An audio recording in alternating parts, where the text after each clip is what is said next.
The most common malunion is shortening, especially of the lateral malleoli, and external rotation of the distal fibula. So what happens is that with this there is a widening of the ankle mortise.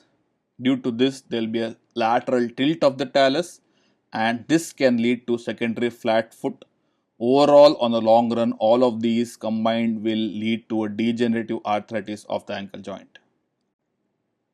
So, once there is a neglect, it automatically means there is malunion in most cases. In few cases, it may be non-union, but this means that the biomechanics has changed. So, poor outcomes of the joint on the long run, and hence there is a need for early surgical intervention and reconstruction and restoration of the anatomy to as near as possible.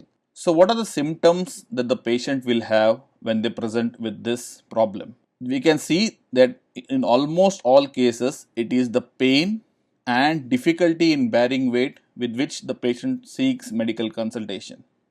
So, there may be some amount of activity restriction, which is very important in most of the patients in our Indian context, because they may be walking bare feet in the fields, or even the routine work that they are doing, it will restrict the activities. And cosmetic changes, although could be seen, most patients are not bothered with that unless it restricts activity or unless it causes pain. The patient will not present asking for medical attention. So once we diagnose that the patient has a neglected ankle fracture, the decision making depends on the functional activity and the demands of the patient, what the patient expects out of his ankle.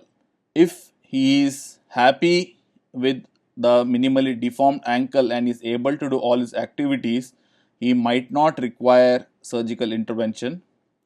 We need to take our decisions dependent on how the radiograph looks, whether the degenerative changes has already set in, what other comorbidities the patient has, especially whether the patient is diabetic, whether he has peripheral vascular disease, he has other history like smoking and alcohol intake. All these need to be considered, because we know that the wound healing complications play a major role in decision making of any surgery around the ankle.